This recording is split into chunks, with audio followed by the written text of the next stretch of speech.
Baik, Bapak Ibu semuanya, pada kesempatan kali ini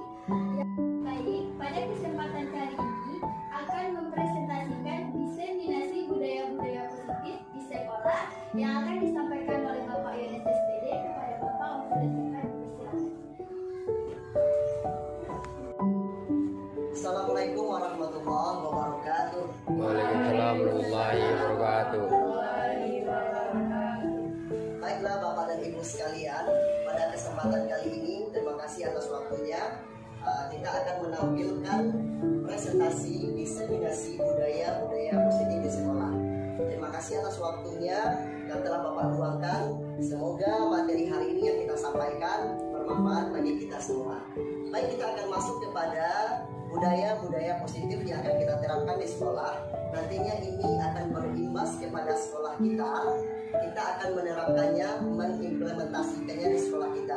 Tujuannya adalah supaya kita dapat membentuk karakter-karakter siswa yang berakhlak mulia sesuai dengan apa yang kita harapkan. Baik, untuk materi kali ini, diseminasi budaya-budaya positif di sekolah. Di sini adalah peran guru dalam menciptakan budaya positif di sekolah. Salah satunya guru itu harus menanamkan karakter kepada siswa kita supaya nanti dapat menanamkan nilai-nilai profil pelajar Pancasila sesuai dengan visi misi sekolah kita. Seorang guru yang baik harus memiliki kemampuan dalam mewujudkan budaya positif di sekolah. Budaya positif tersebut dapat dijalankan dengan menerapkan konsep-konsep inti seperti disiplin positif, memahami motivasi perilaku manusia berkaitan dengan hukuman dan penghargaan, posisi kontrol seorang guru, pembuatan keyakinan sekolah atau kelas, dan penerapan segitiga restitusi dalam penyelesaian masalah. Di sini maksudnya adalah tugas kita sebagai guru. Nanti kita akan menemukan karakter-karakter siswa kita yang tidak sesuai dengan aturan atau keyakinan kelas yang sudah kita buat. Nanti kita bisa menyelesaikannya dengan cara segitiga restitusi. Nanti Bapak dan Ibu akan menemui masalah-masalah yang ada di kelasnya masing-masing. Bagaimanakah caranya kita menyelesaikannya? Ini ada nanti beberapa langkah untuk penyelesaian masalah terhadap siswa kita yang kita temui. Di sini disiplin positif yang pertama yang dapat kita lakukan itu adalah cara mengajar disiplin, mengajarkan anak bertanggung jawab dan menumbuhkan kesadaran diri. Maksudnya apa ini Bapak dan Ibu? Cara kita menanamkan disiplin di dalam kelas itu adalah bagaimana anak itu bisa bertanggung jawab atas peraturan, atas keyakinan kelas, atas disiplin yang sudah disepakati. Contoh Bapak dan Ibu di dalam kelas. Misalkan sebelum melakukan proses pembelajaran, Bapak dan Ibu harus membuat dulu asesmen diagnostik atau melakukan kedisiplinan keyakinan kelas. Contohnya saja misalkan, sebelum memulai pelajaran, kita harus berdoa, kita harus mematuhi peraturan guru, dan kita tidak boleh meribut. Itu salah satu keyakinan kelas yang harus kita tanamkan. Salah satunya itu sudah termasuk kepada budaya positif disiplin sebelum memulai proses pembelajaran. Kalau kita tidak membuat keyakinan kelas, maka nantinya proses dalam pembelajaran itu tidak terkoordinir. Makanya sebelum kita memulai pembelajaran, kita harus sepakat dengan anak menanamkan budaya positif, budaya karakter yang harus kita biasakan sebelum memulai pembelajaran. Yang kedua yaitu lebih ke arah disiplin diri. Maksudnya di sini adalah tentu saja kita memiliki siswa di dalam kelas itu beberapa karakter yang berbeda-beda. Ada jumlah anak kita dalam kelas banyak, jadi karakternya berbeda-beda. Jadi kedisiplinan diri masing-masing anak itu juga berbeda-beda. Jadi Bapak dan Ibu, bagaimana caranya kita bisa mendisiplinkan dirinya supaya nanti mereka bisa mengikuti pelajaran dengan baik, bisa mematuhi aturan dan tidak melanggar aturan-aturan yang telah disepakati di dalam kelas. Berarti kita mulai dari dirinya dulu. Bermacam-macam karakter anak, bisakah kita mengkoordinirnya? Bisakah kita mengenalinya? Apakah kebutuhan belajar mereka? Yang satu, yang si A belajarnya ini harus kita pandu. Yang si B belajarnya sudah bisa kita lepaskan saja secara klasikal. Jadi kan si A dan si B berbeda karakter belajarnya. Makanya dari sana, sebelum kita memulai proses pembelajaran di kelas, kita harus dulu menanamkan disiplin diri kepada anak-anak didik kita di dalam kelas. Dan yang ketiga, dapat membuat murid memahami dan menyadari berdasarkan motivasi internal, bukan akibat paksaan, bukan ujian atau hukuman. Nah, di sini banyak kita melaksanakan sudah terbiasa. Kita bukan memberikan hukuman kepada siswa kita yang bersalah, bukan kita memberikan sanksi kepada siswa kita yang bersalah secara fisik, tetapi kita memberikan tindakan tegas. Contohnya saja, di kelas anak kita yang melanggar aturan atau melanggar disiplin, misalkan hari ini dia terlambat datang ke sekolah, apakah langsung kita berikan hukuman kepada mereka? Tentu saja tidak. Kita akan melakukan dulu panggilan atau melakukan pendekatan. Kita akan tanya bagaimana mencari solusi dari permasalahan siswa kita tersebut. Kita tidak tahu apakah permasalahan mereka terlambat tadi adakah faktornya dengan keluarganya atau ada faktor yang lain. Tentu saja ada. Jadi di sini bagaimana profesi kita sebagai guru untuk menyebarkan budaya positif ini adalah salah satunya kita memberikan tindakan tegas mendidik. Satunya bukan kita mencam mental anak, bukan menekan mental anak, tetapi kita memberikan solusi yang terbaik. Lakukan pendekatan, tanya apa masalahnya, nanti solusinya bagaimana. Itu salah satu cara yang harus kita lakukan untuk memotivasi diri anak tersebut.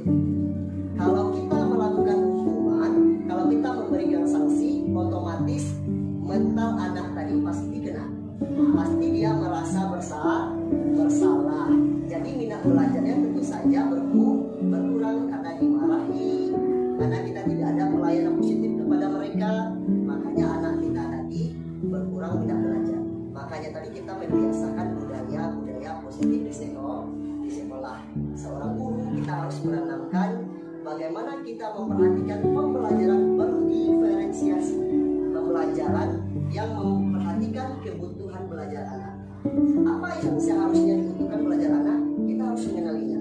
Bukan kita paksakan bagaimana anak tersebut mau menerima pelajaran, akan tetapi kita harus memperhatikan kebutuhan belajar siswa.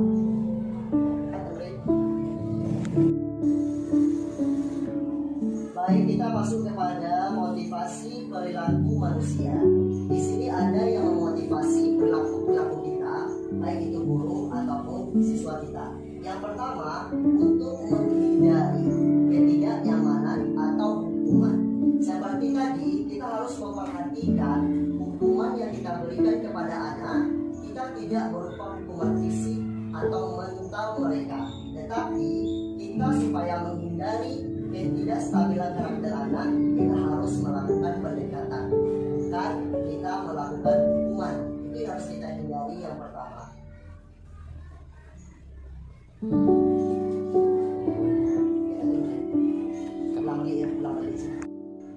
Baik Bapak dan Ibu, untuk motivasi perilaku manusia itu dapat kita lakukan yang pertama untuk menghindari ketidaknyamanan atau hukuman. Di sini kita dapat melakukan kepada siswa kita, tidak langsung memberikan hukuman kepada siswa yang bersalah, tetapi kita harus memberikan tindakan tegas supaya hukuman ini tidak dilaksanakan dan tidak kita berikan kepada anak. Kalau kita berikan hukuman, nanti akan menyebabkan karakter anak itu berubah, mood belajarnya juga berubah. Jadi salah satunya motivasi perilaku manusia ini adalah kita tidak memberikan hukuman. Yang kedua, untuk mendapatkan imbalan atau penghargaan dari orang lain. Salah satu yang memotivasi anak kita dalam belajar, apabila dia memberikan sesuatu yang terbaik di dalam pembelajaran, kita akan berikan suatu reward. Bisa berupa tepuk tangan, bisa kita berikan sanjungan. Itu salah satu memotivasi diri mereka untuk lebih baik lagi. Itu yang kedua. Yang ketiga, untuk menjadi orang yang mereka inginkan dan menghargai diri sendiri dengan nilai-nilai yang mereka percaya. Maksudnya di sini adalah apa yang ada di dalam diri anak itu memiliki kodrat. Ada kodrat zaman, ada kodrat alam. Apa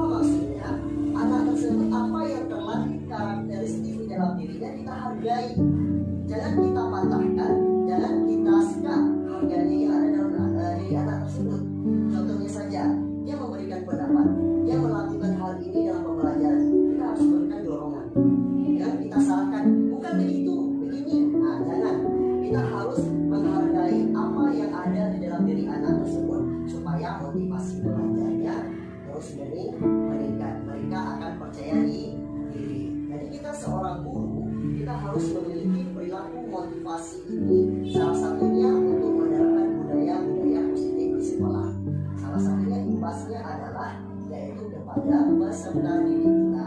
Maka dari itu, berikanlah motivasi, berikanlah reward kepada anak didik kita walaupun mereka belum pas apa yang mereka berikan, apa pendapat mereka, tetap berikan penghargaan. Kenapa? Itu salah satu motivasi untuk mereka belajar.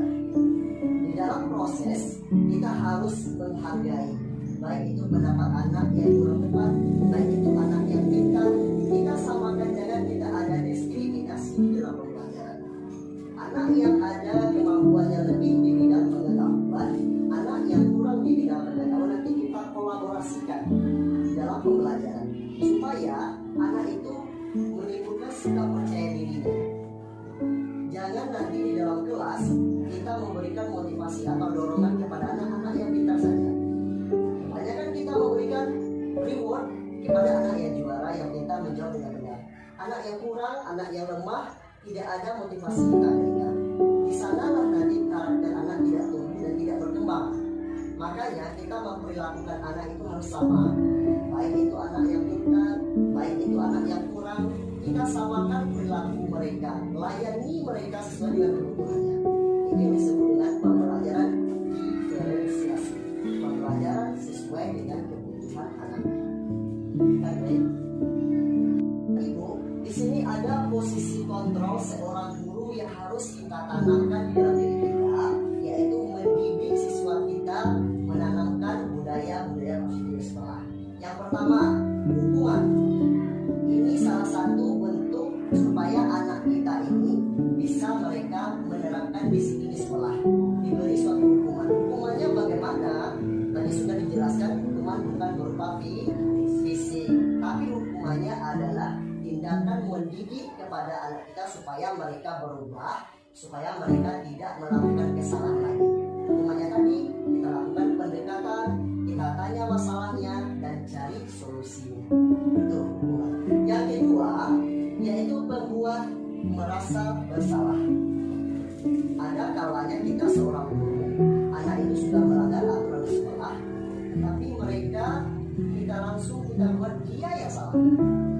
Kamu yang salah. Kenapa kamu terlambat? Kenapa kamu melanggar aturan?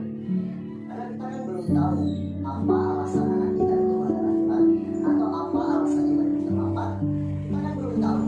Jadi jangan kita buat dulu kontrol diri kita tersebut menganggap anak itu bersalah. Kadang-kala ada faktor-faktor yang mempengaruhinya. Misalkan dia di rumah dengan keluarganya, atau orang tuanya sibuk pagi-pagi, atau dia butuh perhatian orang tuanya. Orang tuanya mau kerja juga, dia mau sekolah pula, jadi mereka tidak terlalu diperhatikan. Bisa jadi dia terlambat bangun, bisa jadi dia telat berpakaian ke sekolah, makanya dia melakukan pelanggaran. Untuk satu kali kita lakukan pemanggilan secara diskusi. Selanjutnya masih ada lagi dia berturut-turut. Nah itu perlu kita lagi melakukan pemanggilan kepada orang tua. Itu yang harus kita lakukan, kontrol diri seorang guru. Yang ketiga, teman. Murid itu jadikan teman. Maksudnya jadikan teman di dalam proses pembelajaran. Jangan nampakkan kita ini murid, kita mengajarnya turuti kata guru. Bukan itu maksudnya. Ciptakan suasana pembelajaran tadi yang menyenangkan.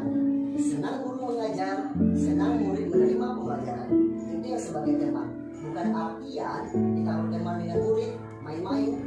Jadi maksudnya adalah bagaimana kita menciptakan suasana pembelajaran siswa itu kita anggap sebagai teman. Kalau kita mengajar kelas rendah, kita sama dengan menganggap anak-anak didik atau anak-anak sendiri. Bagaimana kita memperlakukannya dengan baik. Kalau dia nyaman, maka dia senang belajar dengan kita. Tapi kalau dia takut, maka dia moodnya akan berubah, tidak mau mengikuti pelajaran. Efeknya apa? Hasil dari pembelajaran tidak memuaskan. Itu maksudnya. Yang keempat, pemantauan. Jadi bapak dan ibu guru nanti kalau mengajar di dalam kelas, salah satu bapak ibu guru harus menyiapkan asesmen pembelajaran. Baik itu asesmennya secara langsung maupun kita siapkan dalam bentuk angket. Maksudnya adalah kita pantau pembelajaran anak kita di dalam kelas. Si A ini bagaimana perkembangan belajarnya, si B ini bagaimana kemajuan belajarnya, apa yang kurang sama dia, apa kelemahannya. Di sana kita dapat mengenali dan dapat merubah cara atau strategi strategi pembelajaran kita di kelas.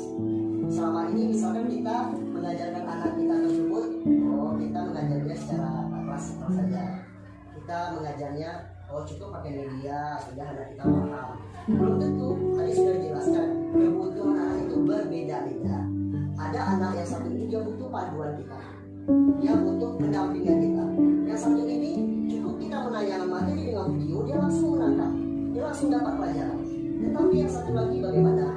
Itu makanya kita harus melakukan asesmen atau pemantauan observasi penilaian anak kita supaya nanti hasil pembelajaran kita meningkat, tujuan dari pembelajaran akan tercapai. Selanjutnya itu manajer. Nah, di sini adalah peran guru yang paling utama saya sebagai manajer. Apa sebagai manajer? Di sini kita semuanya kita top dengan baik sesuai dengan rencana. Kita buat prosedur pembelajaran, permasalahan-permasalahan sudah kita prosedurkan, sudah kita buat sesuai dengan rancangan yang baik. Bukan sekedar hanya kita menegur anak saja, memberikan dukungan saja, tapi semuanya kita kelola, baik itu di dalam kelas maupun di luar kelas. Bapak dan Ibu, di dalam kelas ini kita harus membuat kesepakatan kelas atau keyakinan kelas. Yang pertama, guru berperan dalam mewujudkan terbentuknya keyakinan sekolah atau kelas dengan adanya kesepakatan antara guru dan murid. Tadi sudah dijelaskan, sebelum Bapak dan Ibu memulai pembelajaran anak-anak pada hari ini, kita harus membuat kesepakatan kelas kita. Apa kesepakatan kelas yang kita sepakati? Silakan dia memberikan pertanyaan jawaban masing-masing. Apapun yang dia sebutkan benar. Contoh, Pak, kita belajar hari ini harus serius, tidak boleh main-main. Boleh, benar, terima. Itu keyakinan kelas. Kemudian satu lagi, Pak, kita hari ini harus belajar, tidak boleh mencontek. Benar. Kalau apa yang dia inginkan, itu namanya keyakinan kelas, kesepakatan kelas. Setelah kesepakatan tadi tidak boleh dilanggar. Kita buat keyakinan sama dia. Tadi sudah dibilang kalau nanti anak kita belajarnya main-main. Ayo, kita sudah sepakat tadi. Bagaimana belajar? Tidak boleh main. Nah, kita kembali lagi kesepakatan kelas. Ini maksudnya yang pertama. Yang kedua, keyakinan sekolah atau kelas berupa pernyataan universal yang mudah diingat, dipahami dan harus diterapkan dalam lingkungan sekolah. Ini secara keseluruhan, bukan di dalam kelas saja. Aturan yang ada di sekolah kita ini juga kita terapkan kepada anak, bukan di dalam kelas saja. Misalkan kalau dalam kelas belajar, kita harus disiplin dalam kelas saja, tidak boleh mencontek, tidak boleh lari dalam belajar, harus ikuti dan dengarkan bapak dan ibu guru. Itu di dalam kelas. Tapi secara keseluruhan, apa aturan yang ada di sekolah kita? Kita sebutkan.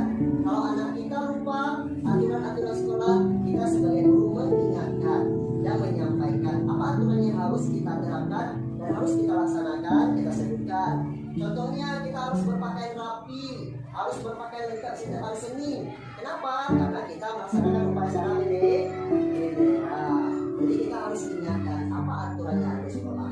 Di samping aturan di kelas, kita juga membuat budaya positif yang ada di sekolah kita supaya terciptanya pembelajaran, kenyamanan, ketertiban yang ada di sekolah kita. Jadi harus kita terapkan budaya positif. Dan kita lanjut. Ini masalah-masalah yang kita temui tadi. Ini langkah-langkahnya Bapak dan Ibu. Namanya segitiga restitusi dalam penyelesaian masalah. Kalau ada nanti Bapak dan Ibu menemukan masalah-masalahnya di dalam kelas, itu masalah dengan siswa, ini ada tahapannya. Guru yang berperan sebagai manajer menggunakan segitiga restitusi dalam penyelesaian masalah 3 tahapan, yaitu menstabilkan identitas, 2, validasi tindakan yang salah, dan menanyakan keyakinan. Dari yang 3 tahapan ini kita mulai dari yang pertama, menstabilkan identitas. Kita panggil dia dulu. Misalnya si A ini terlambat, si A ini bersalah dia atau memakai sepatu yang berbeda, tidak sepatu hitam. Kita panggil anak itu ke depan. Kita tanya, apa penyebabnya? Kenapa terlambat? Kenapa tidak berpakaian lengkap? Itu yang pertama, kita menstabilkan identitas. Kita tanya anak bermasalah, kenapa dia terlambat? Apa masalahnya? Setelah kita tahu masalahnya, kita lanjut ke tahap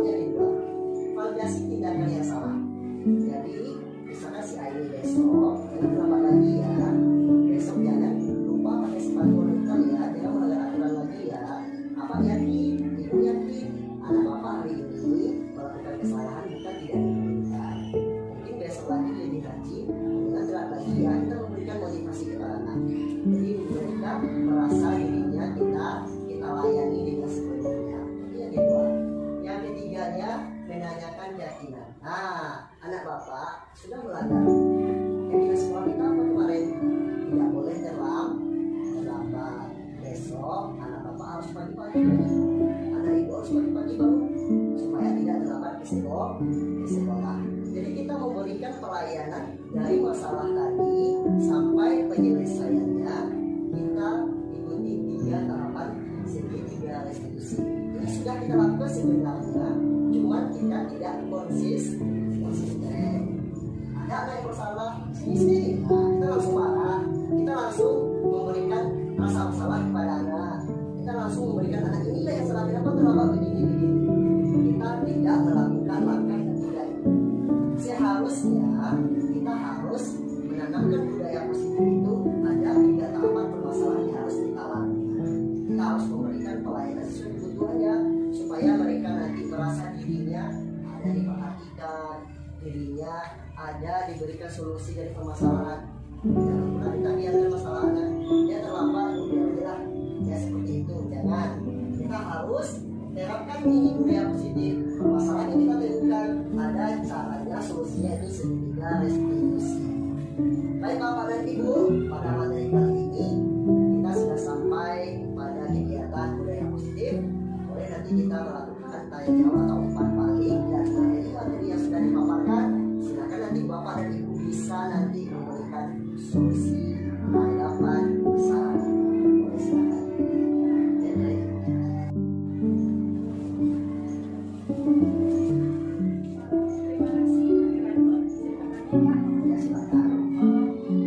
Seperti yang sudah kita alami dalam kita mengajar setiap harinya Pak, banyak dari atau siswa kita yang melakukan pelanggaran atau kesalahan.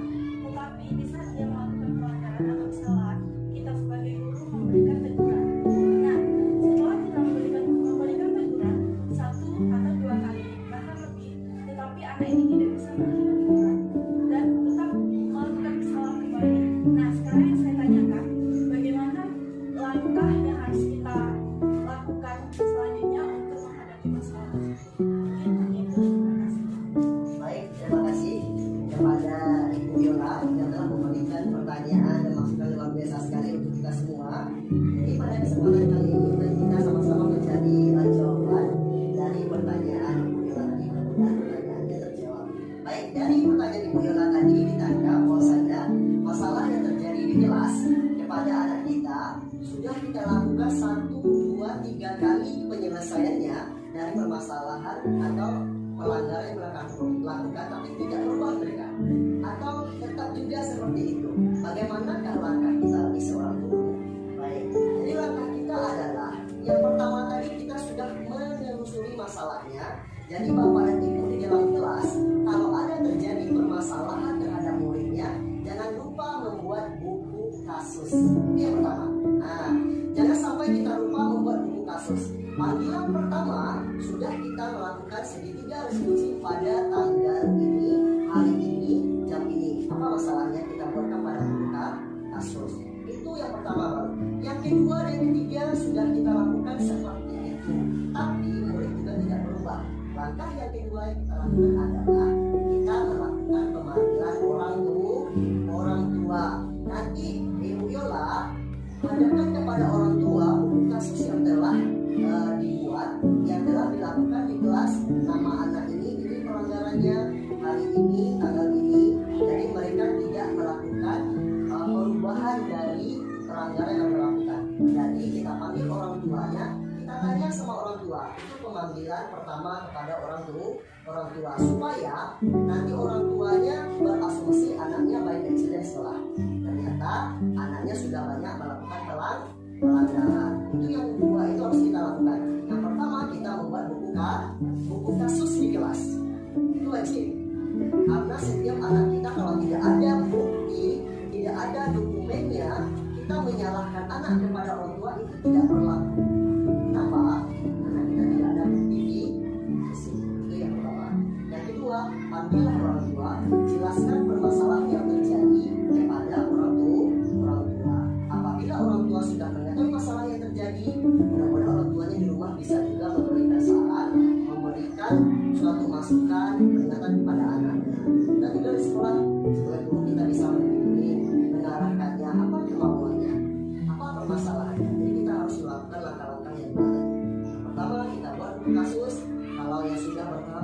tadi langsung kita laksanakan lakukan pemanggilan orang tua.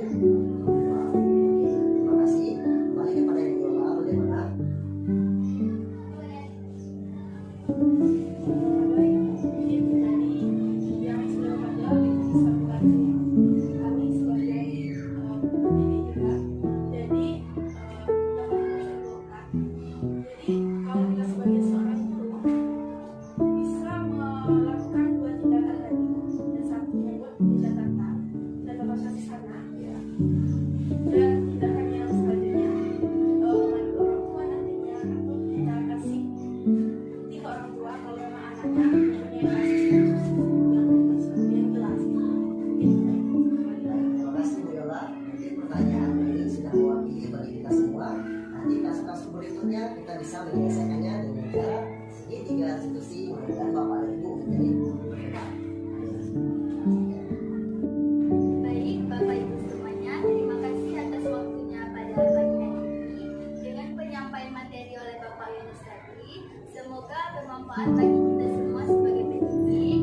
Dan saya sebagai pembawa acara mohon maaf atas segala kesalahan. Terima kasih atas segala perhatian. Wassalamualaikum warahmatullahi wabarakatuh.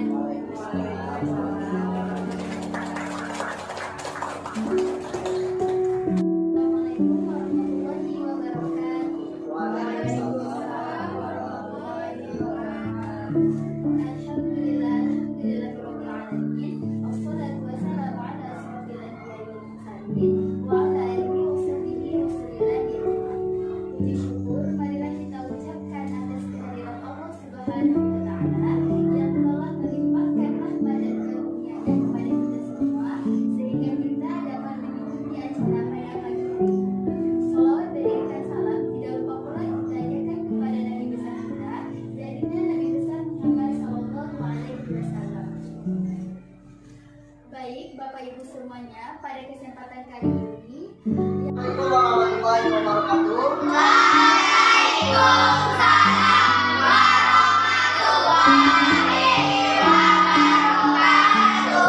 Baiklah Bapak sekalian, pada kesempatan kali ini kita akan membuat kesepakatan kelas atau tentang budaya positif yang harus kita sepakati di kelas.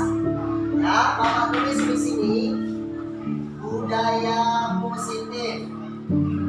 Budaya positif ini apa? Kesepakatan yang harus kita biasakan di kelas. Yang pertama, apa tadi? Yang kalian ketahui aturan-aturan di kelas kita yang kita sepakati. Nah, tulis ini Pak. Nah, pakaian dengan rapi, boleh, silakan. Ya, gantian ini. Nomor 1 silakan tulis. Yang lain memperhatikan ya. 1, tempat ruang waktu.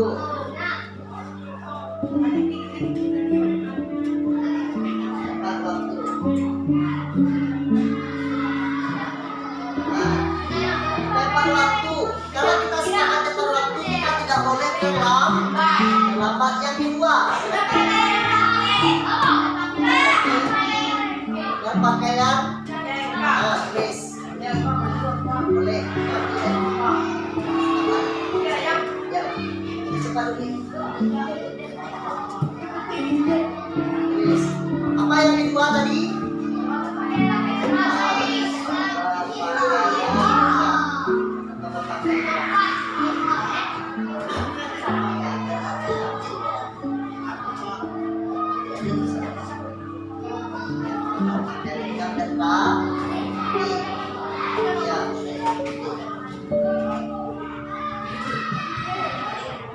pakaian.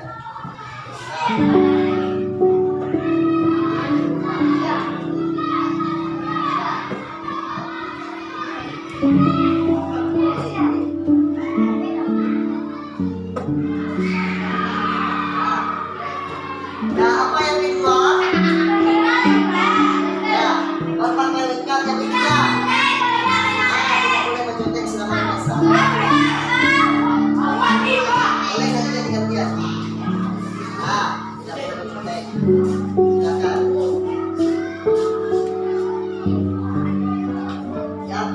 Anda tidak boleh mencol.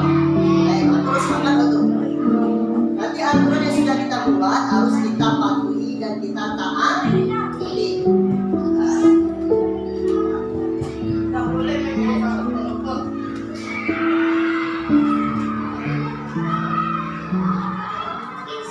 Bagus. Yang keempat masih ada lagi. Mana itu dia, Pak? Siapa Aisyah, Pak?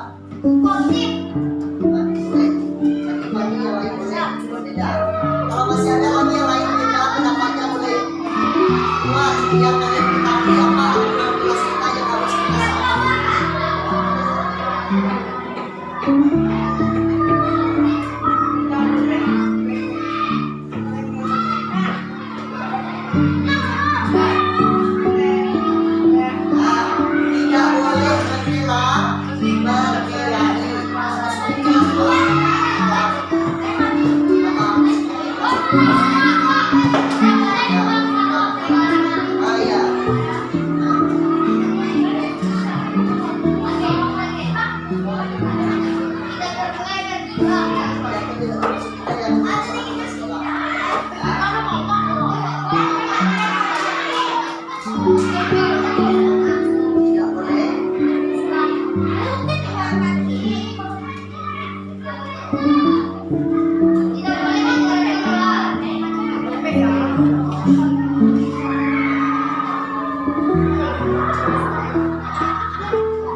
Tidak boleh berkelahi. Tidak boleh.